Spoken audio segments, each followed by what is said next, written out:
सहना भवतु सहनौ भुनक्तु सह वीर्यङ्करवावहै तेजस्विनावधीतमस्तु मा विद्विषावहै। ओम शांति शांति शांति। हरिः ओम श्री गुरुभ्यो नमः। हरिः ओम।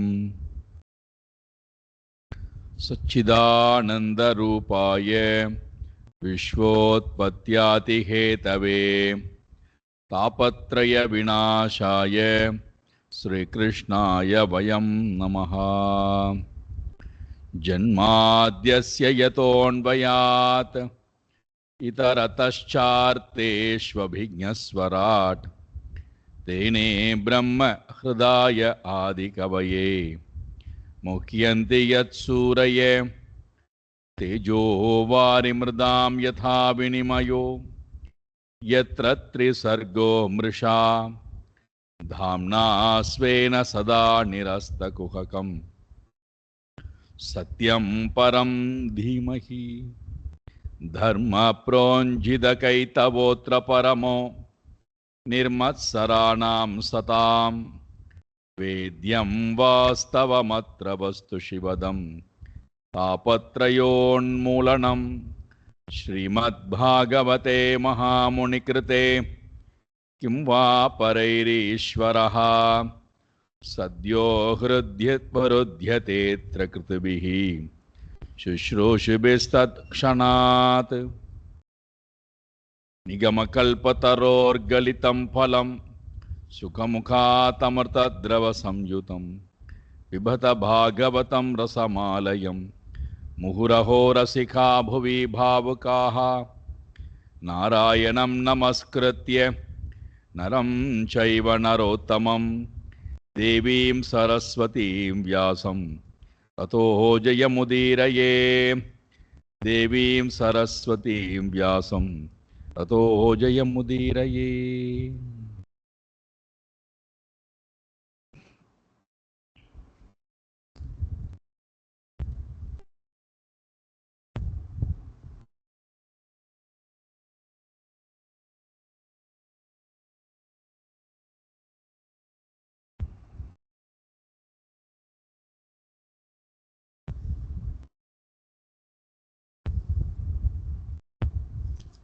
எதற்காக இறைவனுடைய அவதாரம்?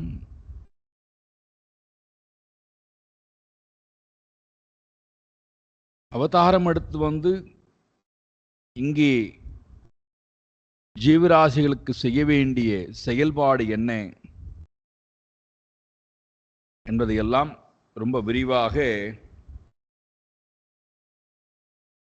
சுக மகரிஷி மறுபடியும் பரீட்சித் மகாராஜாவுக்கு தெரியப்படுத்துகின்றார். அவருடைய செயல்பாடுகள் பிரமாணமாக இருக்கிறது, அவருடைய வாக்கு பிரமாணமாக இருக்கிறது. எந்த இடத்திலே பகவானுடைய வாக்கை நான் பிரமாணமாக எடுத்துக்கொள்ள வேண்டும், எந்த இடத்திலே செயலை பிரமாணமாக எடுத்துக்கொள்ள வேண்டும் என்பதை புத்திசாலிகள் உணர்ந்து அதற்கேற்ப நடந்து கொள்கிறார்கள். இதெல்லாம் எதுக்காக? செயல்பாட்டை உறுதி செய்வதற்காகவோ, செயல்பாட்டை புகழ்வதற்காகவோ அல்லது இகழ்வதற்காகவோ அல்ல. இது எல்லாவற்றிலிருந்தும் விடுபட்டு செயலற்ற இந்த ஆத்மா நான் என்பதை உணர்வதற்காக. இதுதான் அடிப்படையாக புரிதல் என்பது வேண்டும். அவர்கள் இப்படி செய்கிறார்களே, இவர்கள் இப்படி செய்கிறார்களே, இது உயர்ந்த காரியம், இது தாழ்ந்த காரியம் என்று காரியத்திலே உயர்வு தாழ்வு கண்டுபிடித்து வாழ்வதற்காக அல்ல, நாம் அதிலே போய் அழுந்துவதற்காக அல்ல. நான் அகர்த்தா, நான் அபோக்தா, நான் அகர்மஸ்வரூபி, இதை நமக்கு காட்டுவதற்காக அனுக்கிரகாய பூதானாம் மானுஷம் தேகமாஸ்திதா भजते तादृशी क्रीडा या श्रुत्वा तत्परो भवेत् பூதானாம் அனுகிரகாயே. பகவான் இந்த உலகத்தில் அவதாரம் எடுத்து வருவதனுடைய நோக்கமே பூதானாம் அனுகிரகாயே, நம் எல்லோருக்கும் அனுகிரகம் செய்ய வேண்டி, நன்மை செய்ய வேண்டி. அவர் எங்கே இருந்து கொண்டு பண்ணலாமே, எதற்காக இங்க வர வேண்டும்? மானுஷம் தேகம் ஆஸ்திதா, மனித சரீரத்தை எடுத்து வந்து மனிதர்களோடு மனிதர்களாக வாழ்ந்து நாம் செய்யக்கூடிய காரியங்களை எல்லாம் அவரும் செய்தவராய். ஆனால் தான் எந்த வகையிலும் அந்த கர்மத்துக்கு கர்த்தாவோ போக்தாவோ என்கின்ற பாவம் இல்லாதவராய், அந்த கர்மத்தினுடைய பலன் அவரை எவ்வகையிலும் பாதிக்காதவராய், மானுட சரீரம் எடுத்து வந்து நம்மை அனுகிரகம் செய்வதற்காக இங்கே என்ன செய்கிறாராம்? தாத்ருஷீஹி கிரீடாஹா, இவ்வாறு ஒரு விளையாட்டை விளையாடுறார் பகவான். அவருக்கு வந்து இது விளையாட்டு, நமக்கு அது விளையாட்டாக மாற வேண்டுமானால், கிரீடா என்றால் மகிழ்ச்சி,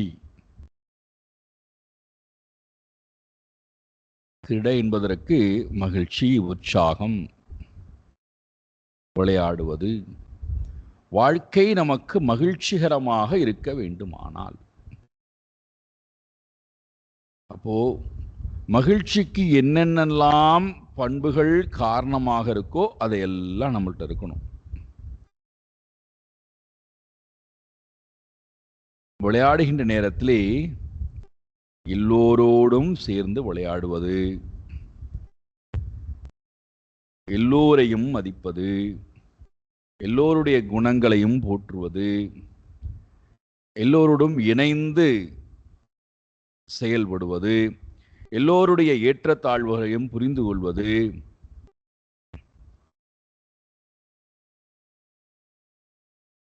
ஏதோ ஒரு கஷ்டம் என்று சொன்னால் உடனடியாக போய் உதவுவது, தன்னுடைய நலன் இல்லாமல் அந்த விளையாட்டினுடைய நலன் முக்கியமாக இருக்கின்ற தன்மை, இப்படி என்னென்னலாம் பண்புகள் இருக்கோ அதெல்லாம் சிந்தியுங்கள்.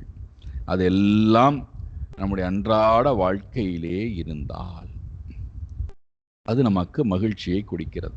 நான், எனக்கு என்னுடைய நலன் மட்டும் முக்கியம், நான் யாருடனும் இணைந்து போக மாட்டேன், யாருக்காகவும் என்னை நான் விட்டு கொடுக்க மாட்டேன். அதனால்தான் நீங்கள் பார்த்தீர்கள் என்றால் இரண்டு மாடுகள் பூட்டப்பட்ட வண்டி,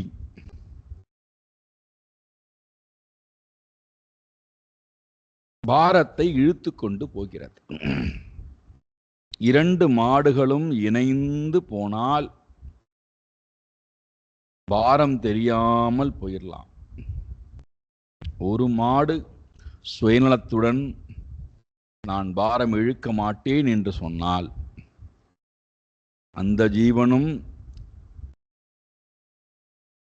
ரொம்ப ரொம்ப ரொம்ப ரொம்ப கஷ்டத்தை அனுபவிக்கும், மற்றொரு ஜீவனுக்கும் கஷ்டத்தை கொடுக்கும். அப்போ அவர்களால் முன்னோக்கி போவது என்பது நடக்காது. நம்முடைய வாழ்க்கை ஏன் நமக்கு நரகமா இருக்கு, ஏன் நம்ம அன்றாடம் சந்தோஷமா இல்லை, நமக்கு நாமே கேட்டு பார்த்தோம்னா முழுக்க முழுக்க அகங்காரம், சுயநலம், விருப்பு வெறுப்பு, யாருடனும் இணைந்து நான் போக மாட்டேன்.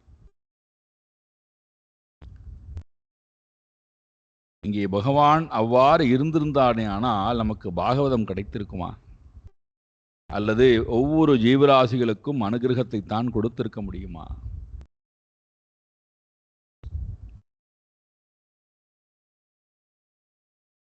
எல்லா ஜீவராசிகளோடும் இருக்கார், எல்லா ஜீவராசிகளும் ஆனந்தத்தை கொடுக்கிறார், எல்லோரும் செய்யக்கூடிய காரியத்தை அவரும் பண்றார், எல்லா ஜீவராசிகளும் அவரவர்களுடைய காரியத்தை மகிழ்ச்சியுடன் செம்மையுடன் எந்த பந்தமும் இல்லாமல் பற்றுதலும் இல்லாமல் பயமும் இல்லாமல் செய்யக்கூடியதை உறுதிப்படுத்துகிறார். இவர்கள் காரியம் செய்கிறார்களா அல்லது பகவானை நினைக்கிறார்களா என்று தெரியாமலேயே அந்த செயல்பாடுகளை எல்லாம் கொண்டு போறார். என்ன அழகான ரகசியமான வாழ்க்கை. இங்க பகவான் மனித சரீரம் எடுத்து வந்ததனுடைய நோக்கம் தாத்ருஷீஹி கிரீடா, விளையாட்டு என்று சொல்லக்கூடிய பாவத்திலே உற்சாகம், மகிழ்ச்சி, சந்தோஷம், இந்த பாவத்திலே பகவான் மானுட சரீரம் எடுத்து வந்து அத்தனை பேரோடும் இணைந்து காரியத்தை செய்வது.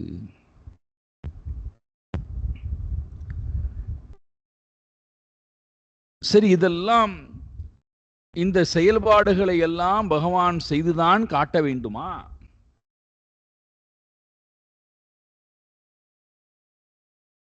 கடைசியில முக்கியமான விஷயம் சொல்றார். யா தத் பரஹா ஸ்ருத்வா, யா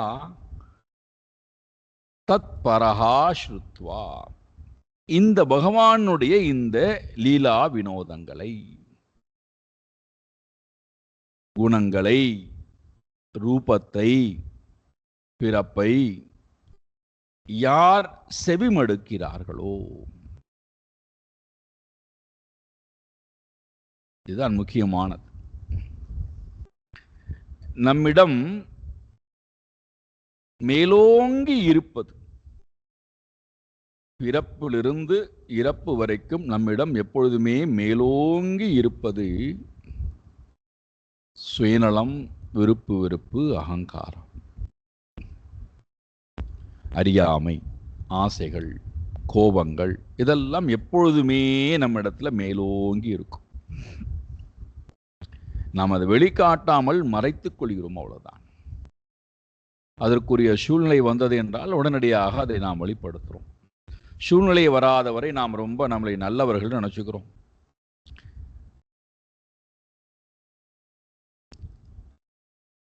இப்போ இது இந்த பண்பிலிருந்து, இந்த எதிரடையான எனக்கு வேதனையை கொடுக்கக்கூடிய இந்த குணங்களிலிருந்து நான் வெளியில வரணும் அப்படின்னா, இந்த பண்புக்கு, இந்த குணம் இல்லாத குணத்திற்கு எது கொடுத்தால் அது நல்ல பண்புகளாக மாறுமோ, இந்த பண்புகளை எல்லாம் நீக்கிவிட்டு நல்ல பண்புகளாக என்னுடைய மனதுக்கு அமைதியும் அன்பையும் ஆனந்தத்தையும் கொடுக்கக்கூடிய பண்புகள் வந்தால் இதெல்லாம் நீங்கி போகிறது. அப்போ எப்போ வரும்? எதை கொடுத்தால் வரும்? இந்த பகவானுடைய வைபவத்தை,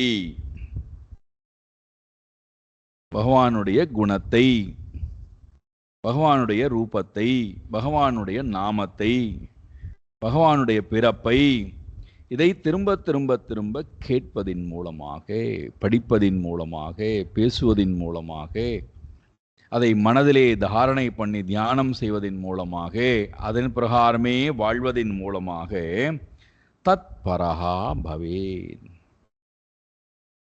அவன் அந்த மாதிரி வாழக்கூடியவன் தத் பரஹா, அந்த மேலான பரமாத்மாவிடத்திலே மிகுந்த ஈடுபாடு கொண்டவனாய் ஆகின்றான், பக்தி கொண்டவனாய் ஆகின்றான்.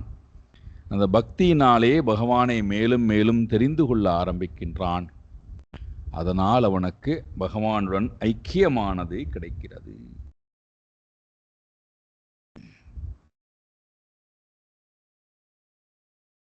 பகவான் இவ்வாறு தர்மத்துக்கு விரோதமாக காரியத்தை செய்தாரா என்றால் இல்லை. ஏன்? அதை இங்கு உறுதிப்படுத்துகிறார். நாசூன் நாசூயன் கலோ கிருஷ்ணாய மோகிதாஸ்தஸ்ய மாயையா மன்யமானா ஸ்வபாஸ்வஸ்தான் ஸ்வான் ஸ்வான் தாரான் ரஜௌகசஹா. நமக்கு பகவான் எல்லா கோபிகளையும் தத்தனியாக வரவழைத்து அவர்களுடன் ராசக்கிரீடை செய்தார், ஆடினார், பாடினார் என்றெல்லாம் நாம் பார்க்கிறோம். ஆனால் உண்மையிலேயே என்ன நடந்திருக்கின்றது என்றால், தஸ்ய மாயையா, தஸ்ய மாயையா, பகவானுடைய மாயை, தஸ்ய மாயையா மோகிதாகா, அந்த மாயையிலே இவர்களுடைய அறிவானது அபகரிக்கப்பட்டு விடுகிறது. மோகம் கொண்டவர்களாய். யார் யார் மோகம் கொண்டார்கள்? விரஜௌகசஹா, கோகுலவாசிகள். கோகுலத்தில் இருக்கக்கூடிய எல்லோருமே பகவானுடைய மாயையினாலே மோகம் கொண்டு ஒவ்வொருவரும் தான் கிருஷ்ணனோட ஆடுவதை, பாடுவதை, அவரோட சங்கமித்து இருப்பதையெல்லாம் இவர்கள் எண்ணி பார்க்கிறார்கள்.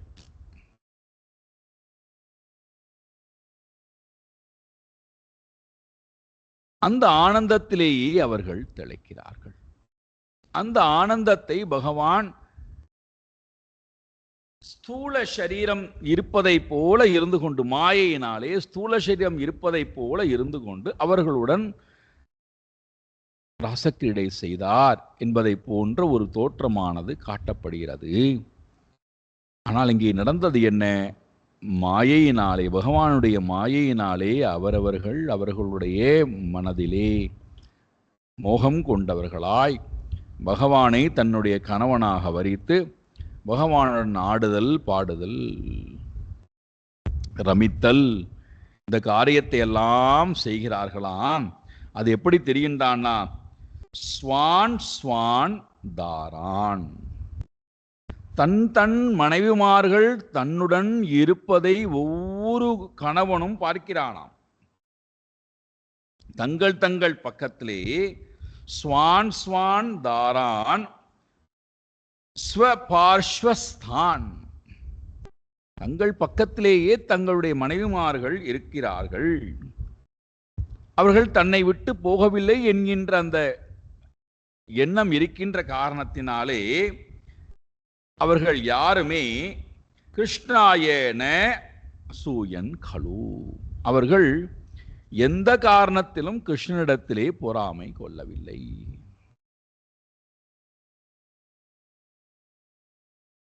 அப்ப இங்கே நமக்கு ரெண்டு விஷயம் கிடைக்கிறது. நம்ம ஏற்கனவே நேற்று பார்த்ததை போல, ஒன்று, பகவான் தன்னுடைய மாயின் மூலமாக தானே பெண்ணாகவும் தானே கிருஷ்ணனாகவும் தன்னை வரித்து கொண்டு ராசக்கிரீடை செய்தது. அப்ப தன்னை தவிர வேற யாரும் இல்லை என்பதை காட்டுவதற்காக.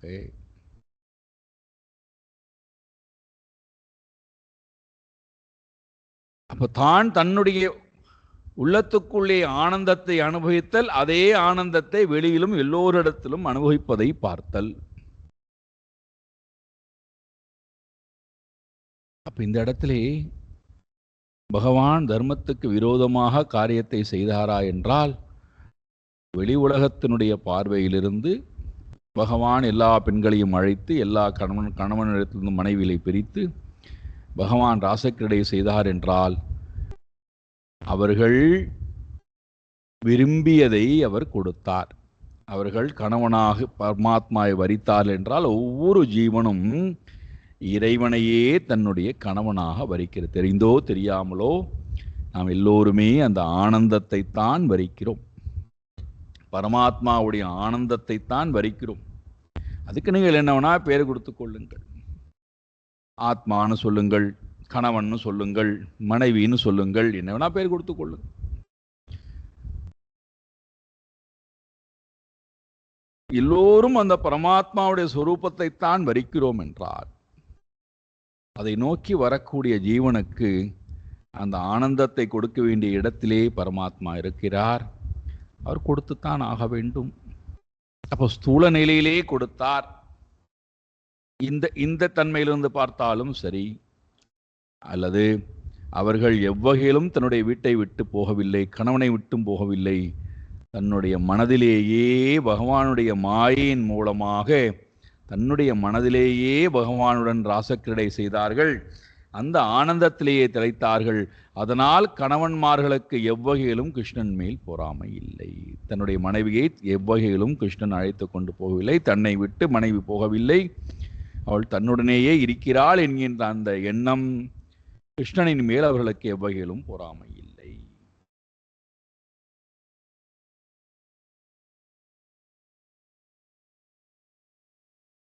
அப்போ இதிலிருந்து நமக்கு என்ன தெரிய வருகிறது, என்ன செய்தி கொடுக்கப்படுகிறது என்றால், இந்த லீலைகள் அத்தனையுமே இங்கே விரிவாக எதையுமே மறைக்காமல் சொல்லப்பட்டதனுடைய நோக்கம் நமக்கும் அந்த பிரேமை பக்தி பரமாத்மாவிடத்திலே வர வேண்டும். நேற்றை பார்த்ததை போல அறியாமை, அகங்காரம், கரணம், கிரியா, காரியம் இவைகள் எல்லாம் முழுமையாக நீக்கப்பட்டு பரமாத்மாவிடத்திலேயே நான் நாட்டம் உடையவனாக இருந்தார். எனக்கு இந்த ராசக்கிரீடையினுடைய அனுபவம், கோபிகாஸ்திரிகளுக்கு கிடைத்த அந்த அனுபவம் எனக்கும் கிடைத்தே தீரும். இவ்வாறு எல்லோருக்கும் சந்தோஷத்தை கொடுத்த பகவான் எல்லோரையும் அவரவர்களுடைய வீட்டுக்கு அனுப்புகிறார். எல்லோரும் பிரிய மனம் இல்லாதவர்களாய் போகிறார்கள். இதற்கு நடுவிலே நாரத மகரிஷி கம்சனை பார்க்க வருகிறார். கம்சனிடத்திலே கம்சனுடைய அந்த தேடுதலுடைய வேகத்தை அதிகப்படுத்துகிறார். ரொம்ப முக்கியமானது. இந்த இடத்துல பார்த்தோம் என்றால், கம்சனுக்கு இலக்கு இதுதான், அந்த இலக்கு இங்குதான் இருக்கிறது, இதுதான், இந்த பொருள்தான் அந்த இலக்கு, முடிந்தால் அந்த இலக்கை நீ முயன்று அடைந்து கொள் என்கின்ற செய்தியை நாரத மகரிஷி கம்சனுக்கு கொடுக்கிறார். கம்சன் தேடிக்கொண்டே இருக்கிறான். நாரத மகரிஷி நேரடியா சொல்றார், வசுதேவருக்கும் தேவகிக்கும் பிறந்த 8வது குழந்தைதான் கிருஷ்ணன். அவன் இப்பொழுது யசோதா பிராட்டியிடத்திலே நந்தகோபருடைய வீட்டிலே வசிக்கிறார். அங்கிருந்து பிறந்த பெண் குழந்தையானது இங்கே கொண்டு வரப்பட்டது. அதுதான் மாயா. அது உன் கையிலே பிடிபடாமல் உனக்கு செய்தியை கொடுத்து விட்டு போனது. ரோஹிணிக்கு பிறந்த குழந்தைதான் பலராமன். பகவானுடைய அம்சமாக பிறந்திருக்கிறார். பலராமனும் கிருஷ்ணனும் இப்பொழுது அங்கே வசித்துக் கொண்டிருக்கிறார்கள். அவர்களைத்தான் நீ அழிக்க வேண்டும். முடிந்தால் அழித்துக்கொள். குரு என்று சொல்லக்கூடியவன் இலக்கை காமித்துக் கொண்டே இருக்க வேண்டும். நாரத மகரிஷி கம்சனிடத்திலே நீ அடைய வேண்டிய இலக்கு அங்க இருக்குப்பா, இன்னும் நீ அடையாமல் இருக்கிறாயே, பிரயத்தனப்படாமல் இருக்கிறாயே, எப்பொழுதுதான் அடையப் போகிறாய், இதுதான் இலக்கு, இங்குதான் இருக்கிறார், முடிந்தால் அடைந்து கொள். இதை கேட்ட உடனே ரொம்ப கோபம் வருகிறது. கம்சனுக்கு கோபம் வருகிறது. இந்த 2 பேரையும், பலராமரையும் கிருஷ்ண பரமாத்மாவையும் எப்படியாவது மதுராபுரிக்கு வர வைத்து விட வேண்டும். அவ்வாறு வரக்கூடியவர்களை நாம் கொன்றுவிட வேண்டும். அதுதான் வாழ்க்கையின் இலக்கு. இப்போ எந்த காரணமும் இல்லாமல் வா என்று கூப்பிட்டால் எப்படி வருவது? ஏன்னா எல்லாரையும் அனுப்பிச்சாச்சு. பூத்தனாவை அனுப்பியாகிவிட்டது, சகடாசுரனை அனுப்பியாகிவிட்டது. எல்லா அசுரர்களையும் அழித்தாகிவிட்டது. இன்னும் போற போக்கிலே நிறைய பேர் வேற பகவான் அழிக்கப் போகின்றார்.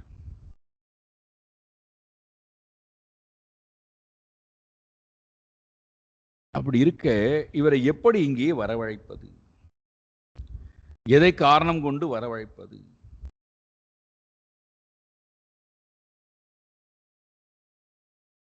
எனக்கு எதிரியாக இருக்கக்கூடிய கிருஷ்ணன் அழிந்தால்தான் நான் இந்த உலகத்தை முழுமையாக ஆட்சி செய்ய முடியும். எனக்கு எதிரிகள் யாரும் இருக்க மாட்டார்கள். நான் சுதந்திரமாக செயல்படலாம். ஆகையினாலே கிருஷ்ணனை அழைப்பதற்கு என்ன நிமித்தம், என்ன காரணம் என்று பார்த்த கம்சன், ஏதத் ஜாத்வானய க்ஷிப்ரம் ராமகிருஷ்ணா விஹார் பகௌ தனுர்மக நிரீக்ஷார்த்தம் திரஷ்டும் யதே உபரஸ்ரீயம். நான் ஒரு யாகம் செய்கின்றேன். அந்த யாகத்துக்கு பெயர் தனுர் மகா. தனுர் மகா, தனுர் யாகம் என்பது என்னால் செய்யப்படுகிறது.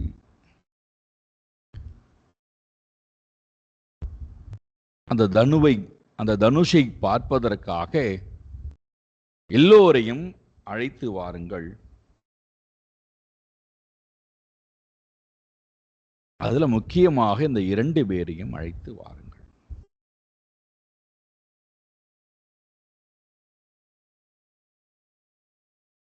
நான் எதுகுலத்திலே பிறந்திருக்கக்கூடிய அந்த 2 குழந்தைகளுடைய முகத்தையும் பார்க்க ஆசைப்படுகின்றேன்.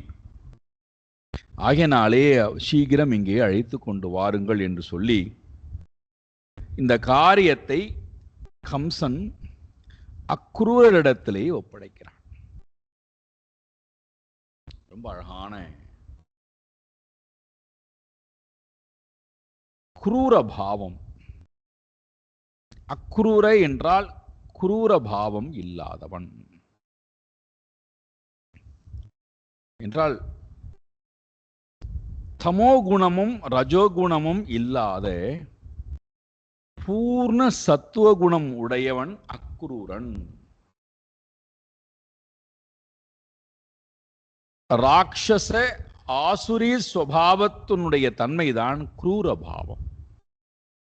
தம்ப தர்ப்ப அபிமானச்ச குரோத பாருஷ்வமேவச்ச அஜ்ஞானம் ச அபிஜாதஸ்ய பார்த்த சம்பதம் ஆசுரி அப்படின்னு பகவான் ஆசுரி சம்பத்தை பற்றி சொல்லும்போது 6 லட்சணங்கள் சொல்றார். அந்த 6 லட்சணத்துல ஒரு லட்சணம் இந்த குரூர பாவம், கொடூரத்தன்மை, கடினமான தன்மை. அது இல்லாத பண்புக்கு பெயர் அக்ரூரஹா என்று பெயர். யாரொருத்தருடைய மனதிலே இந்த அக்ரூர பாவம் இருக்கிறதோ அவர்கள் சுலபமாக இறைவனை அடைந்து விடுகிறார்கள்.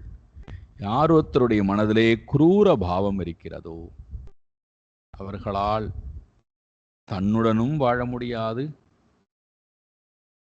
தனக்கும் அந்த மனதால் பிரயோஜனம் இல்லை. அப்படி எங்கிருந்து இறைவனிடத்திலே அவர்களுக்கு பக்தி வருவது? அப்ப அக்ரூரரை கம்சன் தேர்ந்தெடுத்து இறைவனிடத்திலே போய் நீ அழைத்து கொண்டு வா. என்ன அழகு பாருங்கள். இறைவனை நாட வேண்டுமானால் சத்துவகுணம்தான் அதற்கு துணையாக இருக்கும். சத்துவகுணத்தின் துணை கொண்டுதான் இறைவனை நாடி ஆக வேண்டும். ரஜோகுணமோ தமோகுணமோ இறைவனை நாட முடியாது.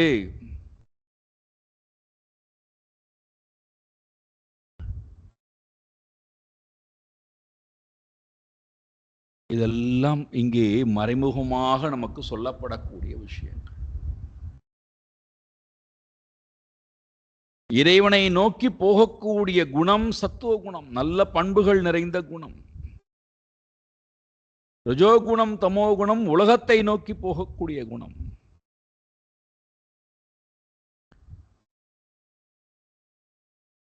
அப்போ இறைவனை தன்பால் அழைக்க வேண்டுமானால் ரஜோகுணத்தை தமோகுணத்தை அனுப்பி பிரயோஜனம் இல்லை.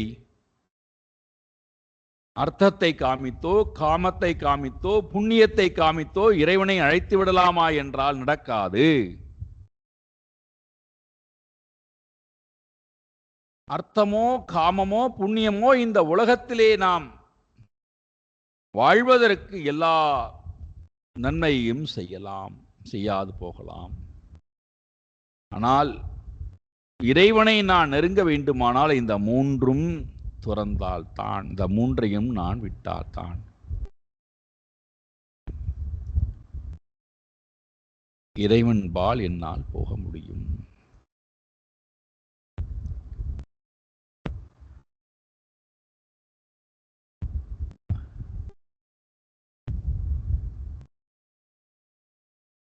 நீங்கள் கேட்கலாம், உங்களுடைய மனதிலே எண்ணங்கள் தோன்றலாம். அப்ப எதற்காக இந்த அர்த்த காம புண்ணியம் எல்லாம்?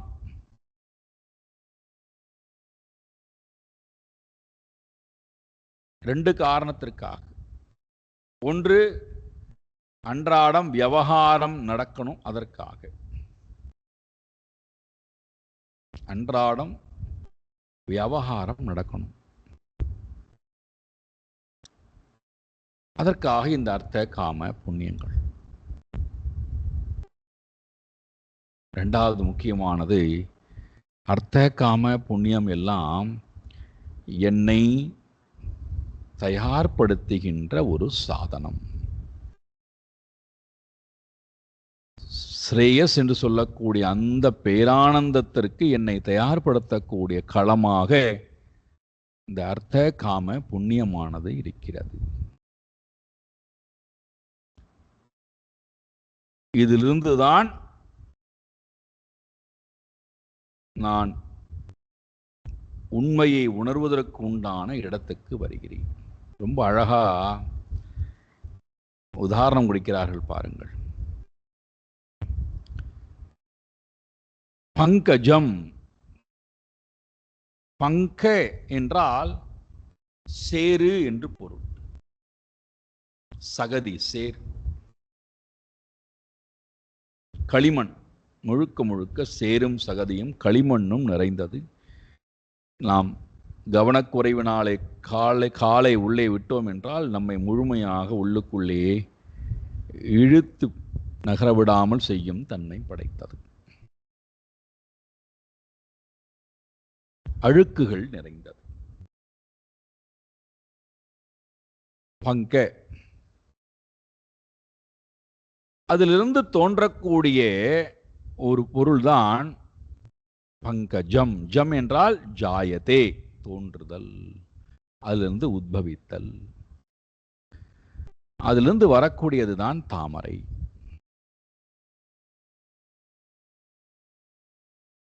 இப்ப இதுல என்ன அழகுன்னு பார்த்தீங்கன்னா, சேற்றிலிருந்து தாமரை வருகிறது, ஜலத்திலிருந்து தாமரை வருகிறது. ஆனால் சேற்றிலும் அது ஒட்டிக்கொள்வது இல்லை, ஜலத்திலும் அது ஒட்டிக்கொள்ளவில்லை.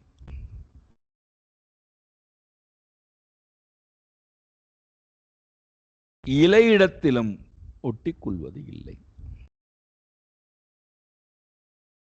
ஆனா அங்கதான் இருக்கு, தடாகத்திலே தான் இருக்கிறது, சேற்றிலே தான் இருக்கிறது. ஆனால் சேற்றுக்கும் அதற்கும் எந்த தொடர்பும் இல்லை, ஜலத்துக்கும் அதற்கும் எந்த தொடர்பும் இல்லை.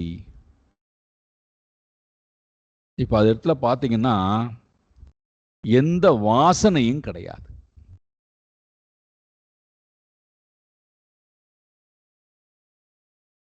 எந்த வாசனையுமே இல்லாத ஒரு பொருளை இறைவனுக்கு நான் அர்ப்பணம் பண்ணுகிறேன். அப்போ என்னுடைய மனம் வாசனை இல்லாத, மூன்று குணங்களுடைய வாசனை இல்லாத மனமாக மலர்ந்தால் அந்த மனம் சேறு போன்றிருக்கக்கூடிய ஷரீரத்திலே,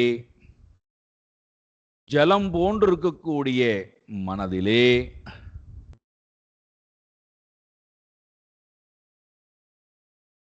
ஒட்டிக்கொள்ளாமல் அது எப்பொழுதுமே சூரியனை பார்த்தே மலர்ந்திருக்கிறது. அந்த மனம் இறைவனை நோக்கித்தான் போயாக வேண்டும்.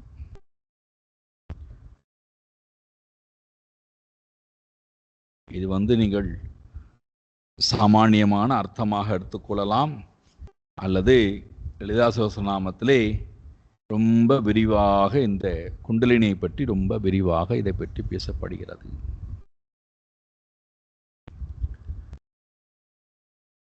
தாமரையினுடைய தன்மை நம்முடைய குண்டலினி சக்தியாக பேசப்படுகிறது. அப்போ இதெல்லாம் மலரணும், அநாகதம் மலர வேண்டும், விசுத்தி ஆக்ஞா ஒளி பெற வேண்டும், அதிலே இறை தத்துவமானது ஸ்புரிக்க வேண்டும். அப்படின்னா என்னுடைய மனம் முதல்ல அர்த்த காம புண்ணியத்திலிருந்து பூர்ண சத்துவ குணத்திற்கு மனம் உத்பவித்து வருதல்.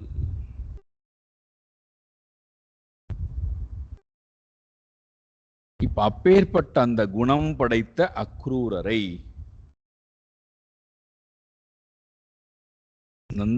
கம்சன் அனுப்புகின்றான், பரமாத்மாவை இங்கே அழைத்து கொண்டு வா.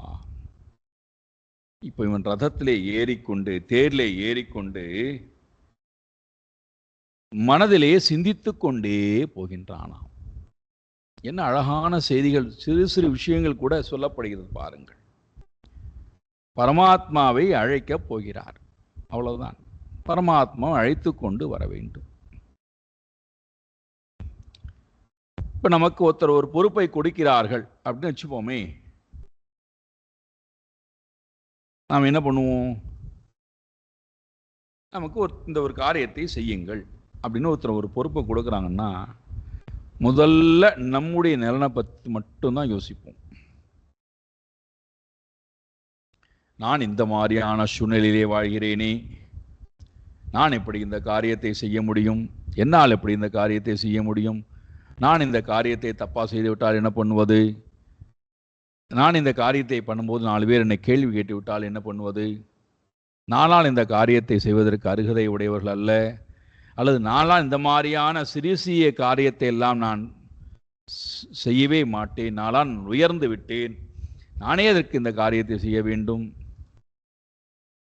இப்படியும் சிந்திக்கக்கூடியவர்கள் இருக்கிறார். அல்லது என்னிடம் இந்த காரியத்தை கொடுத்து விட்டார்கள், ஆகையினாலே நான் என்னுடைய விருப்பத்துக்கு ஏற்ப செய்வேன். தன்னுடைய விருப்பத்தை எங்களுக்கு முன்னாடி கொண்டு வந்து நிப்பாட்டி விடுவார்கள், தன்னுடைய வெறுப்பை முன்னாடி கொண்டு வந்து நிறுத்தி விடுவார்கள்.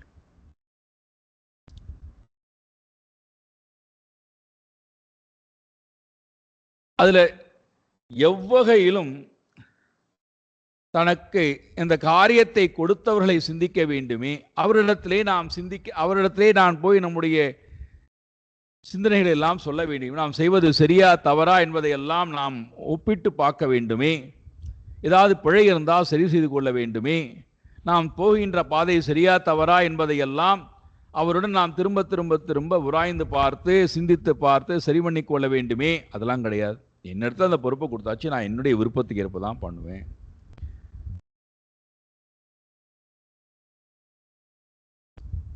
எனக்கு என்ன தோணுகிறதோ அதை செய்வேன், அதுல எனக்கு என்ன லாபம் இருக்கோ அதை நான் செய்வேன்.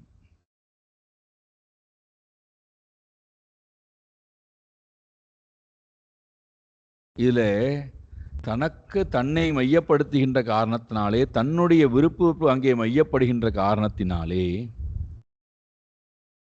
இவர்களுக்கு எதற்காக இந்த பொறுப்பு நமக்கு கொடுக்கப்பட்டிருக்கு என்று சொல்லக்கூடிய அந்த எண்ணம் புறம் தள்ளப்படும்.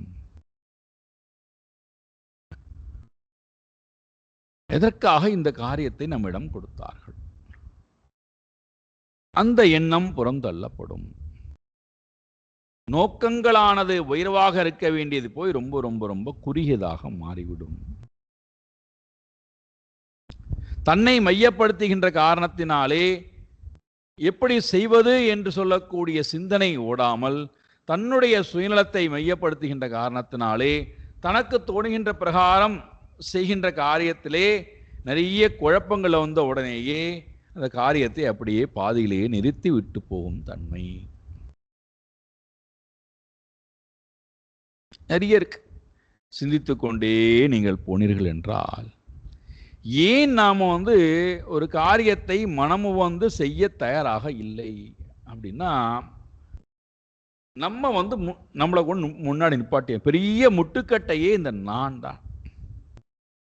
அதனால தான் நம்ம யாருடனும் சேர தயாராக இல்லை. நம்முடனும் நாம் சேர தயாராக, மற்றவரோடும் சேர தயாராக.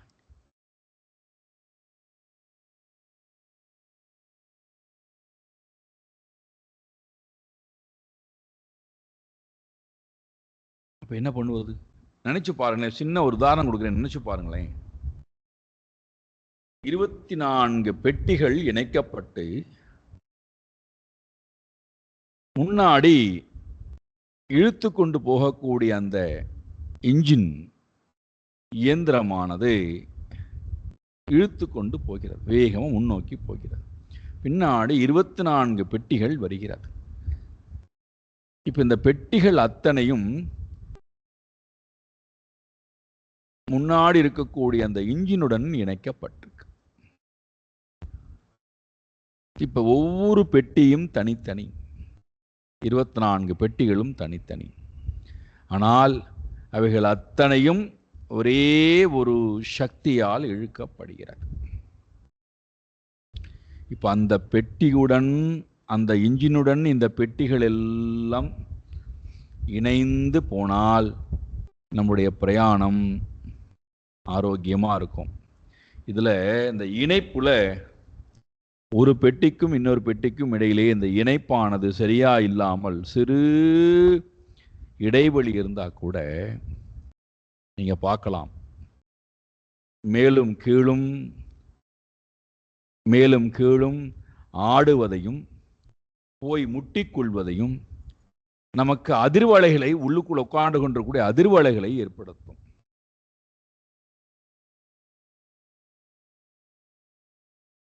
போய் ஒன்றோடு ஒன்று முட்டிக்கொள்கிறது, மேலும் கீழும் துள்ளி குதிக்க ஆரம்பிக்கின்றது, ஆட ஆரம்பிக்கின்றது. பக்கவாட்டிலே ஒன்றோடு ஒன்று இணைந்து இல்லாத காரணத்தினாலே, இழுக்கக்கூடிய அந்த வேகத்துக்கு இவைகள் ஒத்து வராத காரணத்தினாலே தடம் புரள்கிறது. இதெல்லாம் உங்களுக்கு தெரியும். அதே போலதான் நம்மிடம் ஒரு பொறுப்பு கொடுக்கப்படுகின்றது. நம்மை நம்பி ஒரு பொறுப்பை கொடுக்கிறார்கள். பொதுவாக யாரும் அந்த பொறுப்பை வாங்கிக் கொள்வதற்கு தயாராக இல்லை. காரணம் இந்த சுயநலம், அகங்காரம், ராகத்வேஷம் இதெல்லாம் மேலோங்கி இருக்கிறதுனால பொறுப்பை யாரும் வாங்கிக் கொள்ள தயாராக இல்லை. ஒருவேளை தெரியாத்தனமாக பொறுப்பை கொடுக்கிறோம் வச்சுப்போம், தள்ளி விடுகிறோம், நீ தான் செஞ்சு ஆக வேண்டும் அப்படின்னு தள்ளிவிட்டா அவள் அதை தன்னுடைய சுயநலத்தை முன்னிறுத்தி, தன்னுடைய அகங்காரத்தை முன்னிறுத்தி, தன்னுடைய விருப்பு வெறுப்பை முன்னிறுத்தி தன்னை பற்றியும் தன்னுடைய சுயநலத்தை பற்றி மட்டுமே சிந்தித்துக் கொண்டிருக்கக்கூடியவர்களாக இருப்பார்கள். இங்கே கம்சன் அக்ரூரருக்கு பகவானை அழைத்து கொண்டு வரக்கூடிய பொறுப்பை கொடுத்திருக்கிறார். இருந்து போட்டுமே, என்ன பெரிய வேலைக்காரன் தானே, போய் கூட்டிட்டு வானா கூட்டு வர வேண்டியதானே, இதில் என்ன பெருசா நீங்கள் சிந்திக்கக்கூடிய இடம் எங்க என்ன இருக்கிறது? உலகத்தில் எல்லோருமே வேலைக்காரர்கள் தான், ஞாபகம் வைத்துக் கொள்ளுங்கள். நாம் நினைச்சுக்கிறோம் நம்மளை ஏதோ பெரிய தலைவன் என்றும், நமக்கு கீழே எல்லோரும் பணி செய்யக்கூடியவர்கள் இருக்கிறார்கள் என்றும், நாம கட்டளை போடக்கூடிய இடத்துல இருக்கிறோம், எல்லோரும் நமக்கு கீழே பணி செய்யக்கூடியவர்களாக இருக்கிறார்கள் என்றும் நினைத்தால் அதை போல மூடத்தனம் எதுவும் கிடையாது. நாம் எல்லோருமே அடிமைகள் தான், சேவகர்கள் தான்.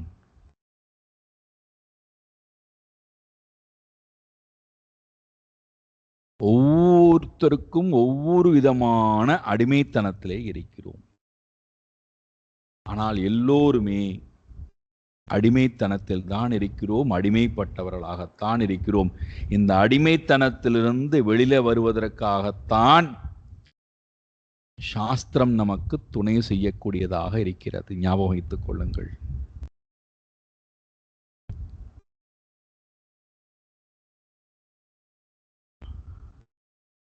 இந்த அக்ரூரர் ரதத்திலே ஏறிக்கொண்டு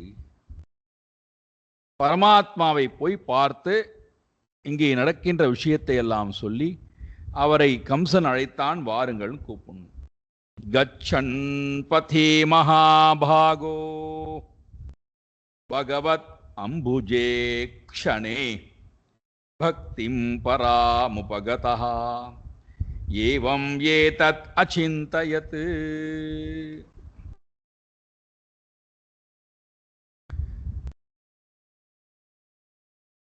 பகவானிடத்திலேயே ஆழ்ந்த பராம் பக்திம், நாராயணனிடத்திலே பராம் பக்தி, மேலான பக்தி, அப்பழுக்கற்ற பக்தி, பராம் பக்திம் உபகதஹ, மேலான பக்தியை கொண்ட அக்ரூரர். இதுதான் லட்சணம், இறைவனிடத்திலே மேலான பக்தி. அப்போ இந்த இடத்துல தன்னை பற்றியோ தன்னுடைய நலனை பற்றியோ பக்தி என்பது இல்லை. தன்னுடைய விருப்பு வெறுப்பிடத்திலேயோ பக்தி என்பது இல்லை. மேலான பக்தி இறைவனிடத்திலே. இந்த பக்தியின் காரணத்தினாலே ரதத்திலே போகக்கூடிய அக்ரூரர் இவ்வாறு யோசித்துக் கொண்டே போகிறாராம், இவ்வாறு சிந்தித்துக் கொண்டே போகிறாராம். என்ன சிந்தனை? கிம் மயா சரிதம் பத்ரம் கிம் தப்தம் பரமம் தபஹ கிம் வாதாப்யர்ஹதே தத்தம் யத்ரக்ஷ்யாம் யத்ய கேசவம். ஒவ்வொரு அசைவும் நமக்கு நிறைய செய்திகளை கொடுக்கிறது. ஒவ்வொரு சப்தமும் நிறைய செய்தியை கொடுக்கிறது. அக்ரூரர் நினைக்கிறாராம், மா பத்ரம் கிம் ஆச்சரித்தம், என்னால் பத்திரமான காரியம் என்ன செய்யப்பட்டது? இந்த பிறவிலே நான் ஒன்றுமே செய்யவில்லையே. பத்ரம், பத்ரம் என்றால் புனிதம். மயா என்னால் புனிதமான காரியங்கள் என்ன செய்யப்பட்டன எனக்கு தெரியவில்லையே.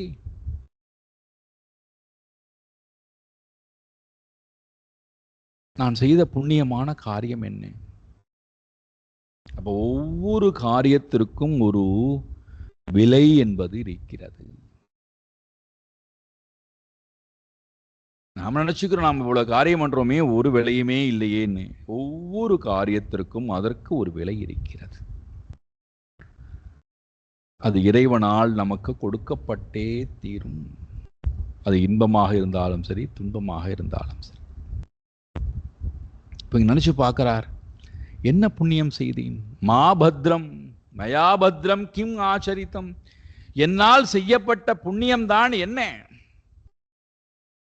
இரண்டாவது, தப்தம் ஆச்சரித்தம், தப்தம் பரமம் தபஹா, செய்யப்பட்ட சிறந்த தபஸ்தான் என்ன?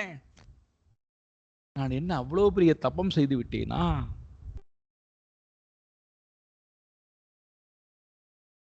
அல்லது அதுவா அர்ஹதே கிம் தத்தம், அர்ஹதை உடைய பரமாத்மாவிற்கு என்னால் கொடுக்கப்பட்ட வஸ்துக்கள் தான் என்ன? என்னத்தான் நான் கொடுத்தேன் பரமாத்மாவுக்கு? எனக்கு நினைவு தெரிந்து நான் ஒன்றுமே இறைவனுக்கு கொடுக்கலையே.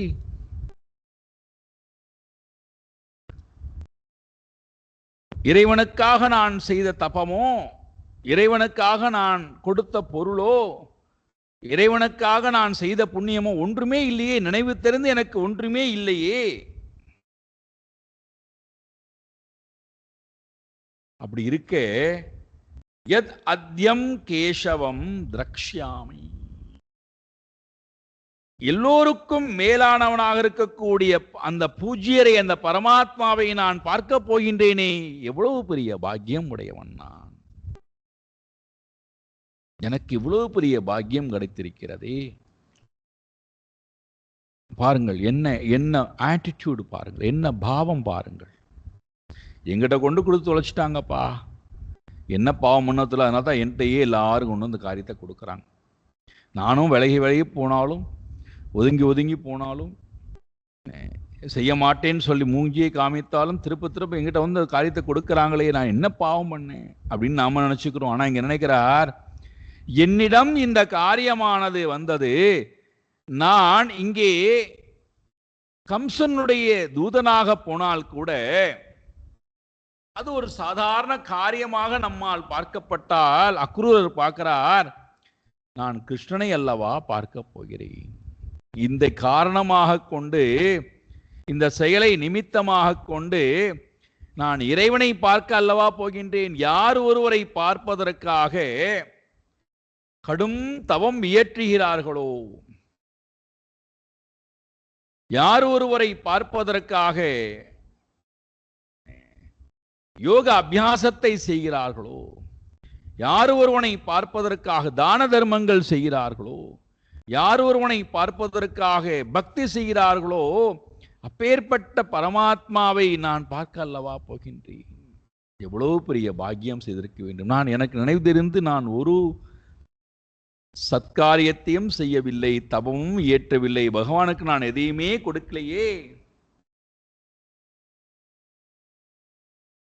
அப்படி இருக்கும்போது எப்படி எனக்கு இந்த இந்த இந்த அனுகிரகம் கிடைத்தது? பரமாத்மாவை நான் பார்க்க போகின்றேன்.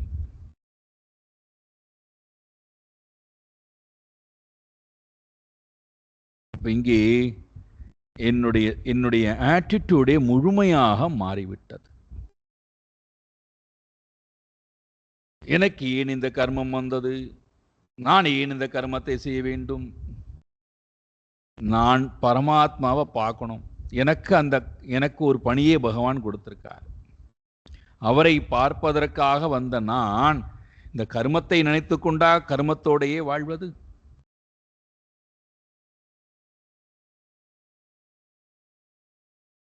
இறைவனை பார்க்க அல்லவா நான் வந்திருக்கிறேன். இறைவனை அல்லவா நான் பார்க்க வேண்டும். எப்பொழுது இறைவனை பார்க்க போகிறேன்? 63 நாயன்மார்ல ஒருத்தர் தினந்தோறும் இந்த எண்ணத்தை வச்சுக்கிறாராம். திருநாளை போவார். இன்று நான் எப்படியாவது தில்லை நடராஜனை பார்த்து விடுவேன். இன்று எப்படியாவது நான் போய் தில்லை நடராஜனை பார்த்து விடுவேன். இன்று எப்படியாவது போய் நான் பார்த்து விடுவேன். தினந்தோறும் தினந்தோறும் தினந்தோறும்.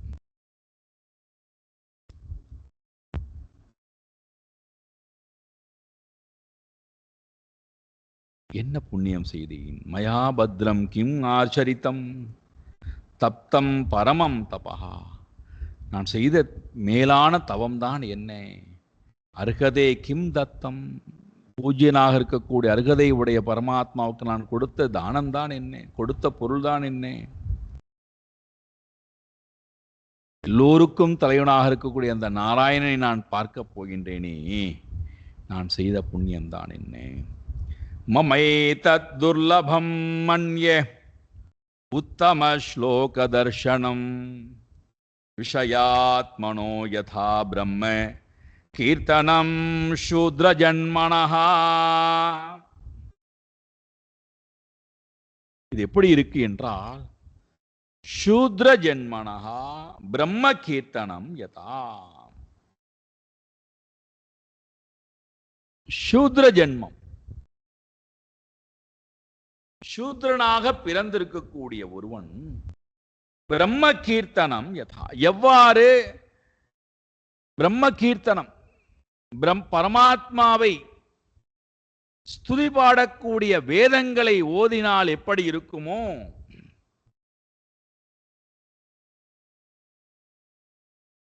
எவ்வளவு புண்ணியம் ஒருவன் செய்திருந்தால் வேத உச்சாடனம் செய்ய முடியும்.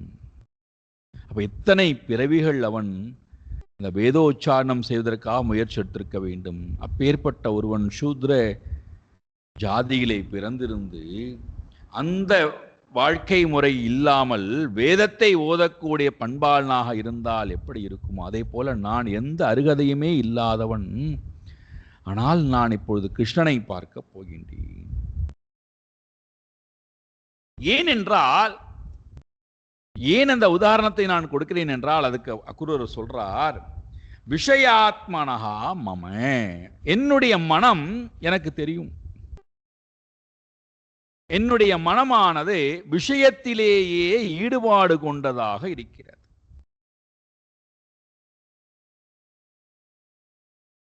அப்போ பரமாத்மாவை அடைவதற்கு உண்டான அருகதை இல்லாத விஷயத்தையே சார்ந்திருக்கக்கூடிய மனம் பரமாத்மாவை பார்க்க போகின்றதே. அப்போ நான் இதற்கு இந்த பிறவிலே நான் ஒன்றுமே செய்யவில்லையே, அதுக்கு நான் முயற்சி எதுவுமே இல்லையே.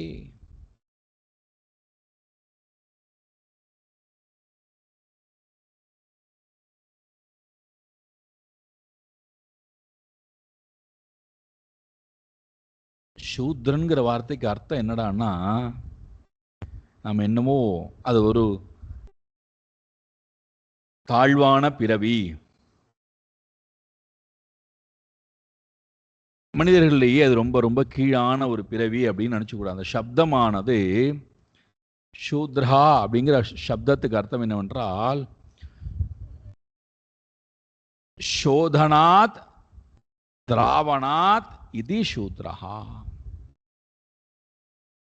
அல்லது ஷோகாத் திராவயதி இது சூத்ரஹா. சோகத்திலிருந்து தன்னை விடுவித்துக் கொள்வதற்கு உண்டான முயற்சியிலே யார் இருக்கின்றானோ அவனுக்கு பேர் சூத்ரன்னு பெயர். நம்ம சூத்ரனா இழிவான பிறவி நினைச்சு கூடாது. சோகத்திலிருந்து, சோகம் திராவணாத், சோகத்திலிருந்து யார் தன்னை விடுவித்துக் கொள்வதற்கு உண்டான முயற்சியை எடுக்கிறார்களோ அவர்கள் பெயர் சூத்ரஹா. இப்போ இதில் ரெண்டு அர்த்தம் எடுத்துக்கலாம். ஒன்று, சோகத்திலிருந்து விடுதலை. இப்போ இவர்களுக்கு ஞான பிராப்தி வேண்டாம், சோகத்திலிருந்து விடுதலை கிடைச்சா போறோம். உணவு கிடைக்கல அதனால சோகம், உணவு கிடைச்சா சந்தோஷம். குடியிருக்க வீடு இல்லை, வீடு கிடைச்சா சந்தோஷம். இந்த மாதிரி எதெல்லாம் உலகத்துல சோகம் இல்லாதனால சோகம் நினைக்கிறார்களோ அதிலிருந்து தன்னை விடுவித்துக் கொண்டால் சந்தோஷம். அதுக்கு மேல இவர்களுக்கு பிரம்மத்தை பற்றின சிந்தனை எல்லாம் வராது.